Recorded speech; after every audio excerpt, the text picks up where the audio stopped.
আমরা গ্যাংটক থেকে দার্জিলিং যাওয়ার জার্নিটা তোমাদের সাথে শেয়ার করব। আমি শেয়ার করব।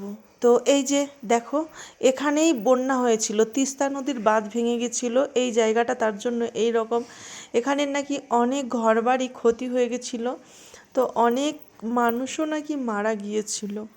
তো যাই হোক, আমাদের ড্রাইভার এখানটায় আস্তে করে গাড়ি চালিয়েছে আমি ভিডিও করব বলে, তো তার জন্য আমি কিছুটা ভিডিও করে নিচ্ছি। আর জায়গাটা কিন্তু দেখতে খুব সুন্দর লাগছে, দেখতে খুবই ভালো লাগছে। আর এইটা শুনেও যে তিস্তা নদীর এখানটার কাছটায় নাকি ভেঙে গেছিলো, এখানটায় বন্যা হয়ে অনেক মানুষের ক্ষয়ক্ষতি হয়ে গেছে, এটা ভেবেও খুব খারাপ লাগছে। আমাদের দিকে একটা গাড়ি দেখিয়েছিল, যেই গাড়িটা উল্টে পড়ে আছে, এখনও ওখান থেকে সরানো হয়নি। তো যাই হোক, আমরা গ্যাংটকের রাস্তা ছেড়ে দিয়ে দার্জিলিংয়ের রাস্তা ধরে নিয়েছি। এখানে শুধুই চা বাগান আর চা বাগান, শুধু চা বাগান আর চা বাগান। আমি মানে কি স্বপ্নের মতন দেখছি যে এইটাই কি চা বাগান, এইটাই কি চা পাতা। পাতাগুলো বারবার হাতে নিচ্ছি, নাকে শুচ্ছি, কিন্তু কোনো গন্ধ পাচ্ছি না। তারপর ওখানের স্থানীয় একজনকে জিজ্ঞাসা করলাম, বলল হ্যাঁ এইটাই চা গাছ, দার্জিলিংয়ের চা। আমি তো চা বাগানের ভিতরে একদম চলে গেলাম। জীবনে মানে মোটামুটি চা বাগান অনেক শুনেছি, কানে তো কানে শুনেছি, কিন্তু চোখে তো দেখিনি। তার জন্য চা বাগানে বসে পড়বো না দাঁড়িয়ে পড়বো না কি করব, আনন্দে কিচ্ছু খুঁজে পাচ্ছি না, এতটাই ভালো লাগছে। এখানে বলল এই চাটা খুব বিখ্যাত, তার জন্য চাটা খেলাম। সত্যিকারেরই অসাধারণ অসাধারণ চাটা।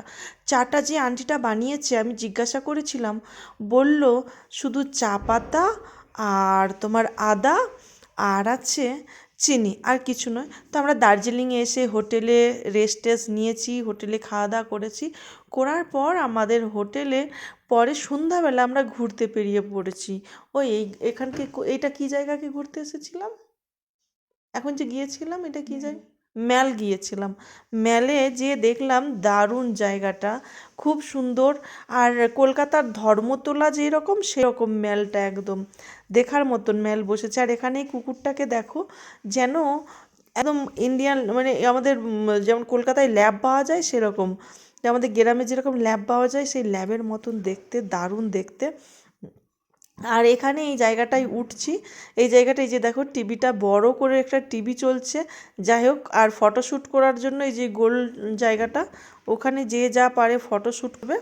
ফটোশ্যুট করার জন্য তো আমরা উঠে পড়লাম সিঁড়িতে, উঠে এখানে সব ফটোশ্যুট করতে চলে যাচ্ছে, যে যা পারবে ফটোশ্যুট করে নেবে মোটামুটি। আর এইদিকে কিছু ডান্সের প্রোগ্রাম, হয়তো ওনারা কোনো কম্পিটিশানে যাবে, তার জন্য এখানে ডান্স প্র্যাকটিস করছে। ডান্স প্র্যাকটিস করাটা তো দেখতে দারুণ লাগছে। অনেকক্ষণ ধরে দেখলাম, দেখে মজা মানে কি বেশ দেখলাম যে না, খুব কষ্ট করছে এই ডান্সটা করতে, খুব কষ্ট আছে। এরকম করে ওই বাই বাই করে ঘুরে পড়তে হবে, তারপর হাতে করে এইভাবে। তো এখানে আমার মেয়ে আর মেয়ের বান্ধবী, বান্ধবীর ভাই, তো ওরা তিনজনে বললো এই সিঁড়িটা দিয়ে উঠবো, আমাদের একটু ভিডিও নাও। আমি বললাম ওকে ফাইন, ঠিক আছে, আমি কেন তুলে দেবো না, আমি তো তার জন্যই আছি নাকি। তো যাই হোক, ওরা উঠলো, উঠার পর এখানের হয়ে গেল, হয়ে যাওয়ার পর কেনাকাটা শুরু করে দিয়েছি আবার। মেয়ে বলল যে আমি এই কোট নেব, তো আবার গ্যাংটকে নিয়েছি কোট, কিন্তু বলল দার্জিলিংয়ে নেব, তো তার জন্য আবার দার্জিলিংয়ে চলে এসেছি। এসে এই যে ওইটা পছন্দ হলো না, এটা পছন্দ হয়েছে, এইটা নিয়ে নিল। এটা আমাদের প্যাকিং করে দিচ্ছে। এখানে 1200 টাকা দাম বলেছিল, এইটা আমাদের দিকে 700 টাকায় দিয়েছে। এরকম দাম বলবে, দাম কমিয়ে কিনলে একদম ঠিক আছে, ওকে ফাইন।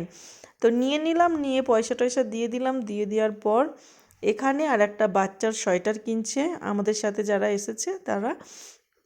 তো এখানটায় দাঁড়িয়ে দাঁড়িয়ে ওদের কেনাকাটা হলো। এই যে 500 টাকা দাম বলেছিল, 300 টাকায় দিয়ে দিল। তারপর কৃষ্ণরাধা, এই কৃষ্ণরাধাটার দাম অনেক, মানে আমরা দাম দর করেছি, তারপর দাম দর করার পরে কিন্তু দামে পোষালো না, তার জন্য চলে আসলাম। আসার পর এখন এই যে ফুচকা খাবো, দার্জিলিংয়ের ফুচকা টেস্ট করব, দার্জিলিংয়ের ফুচকা টেস্ট করার জন্য এসেছি। তবে খুব দাম, দার্জিলিংয়ের ফুচকা 20 টাকায় 4 পিস, তবু টেস্ট করলাম, বেশ ভালো লাগলো। এখন মোমো টেস্ট করতে চলে এসেছি, মোমো টেস্ট করলাম।